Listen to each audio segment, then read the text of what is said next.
लिखनी कहानी आज गल्प केवल मैला छड़ाइबी। जड़े तरुण साधु थिले। से तांको साधना भितर मग्न रोथले। तांको लागुथला सते जेमिति किछि गुटिए अभाव रहि जाइछि। असल आत्मज्ञानर अनुसंधान से रहुथिले। सेथिलागि निज मन को परिष्कार करिबा दिगरे प्रयास करुथिले। दिनकर कथा तरुण साधु चिंतामग्न हुई अन्यमनस्क भावे चाली चाली जाउथांती। बाटरे से शुणिले धुबणीटीए गीत गाई गाई लुगा सफा करी चलीछि। धुबणीर गीत शुणिला क्षणी साधुଙ୍କ मनरे पुलकरे भरीगला। तांको लागिला सते जेमिति से बहु दिनरु खोजुथुबा एक उत्तर पाइगले।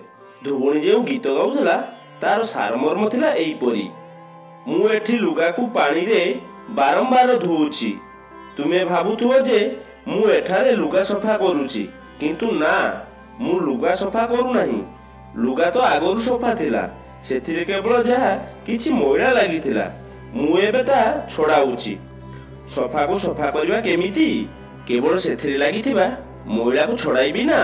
एकथा सुनिला परे तरुण साधु भाबिले सते तो मो मन तो मूलरु सफा थिला। भगवान मते गुटे स्वच्छ मन देई जात करथिले। ताको आउ सफा करबी कोन? केवल मो मन को गुड़िया करुथुबा मैला सफा करबा यथेष्ट हेबो।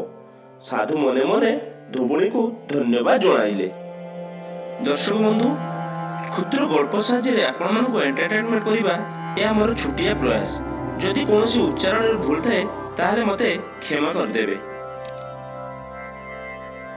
लेखनी रे कहानी गल्पटी आपण मानक भलो लागिथिले वीडियोटी को लाइक कर दियंतु, शेयर कर दियंतु एवं गल्पटी भलो लागिथिले किंबा खराब लागिथिले आपण माने कमेंट द्वारा हमकु जणांतु। आपण मानकर कमेंट आम पई बहुत गुरुत्वपूर्ण। दर्शक बंधु, एमिति भलो भलो गल्प सुनिया को चाहथिले चैनल टी को सब्सक्राइब कर दियंतु एवं पाकर थिबा बेल आइकन को दबाई दियंतु, जा फल रे वीडियो प्रथम नोटिफिकेशन आपण पाई परिबे। दर्शक बंधु, पुणी आउथरे देखा लेखनी कहानी रे आ गुटे अध्याय से पर्यंत रहुछि। नमस्कार।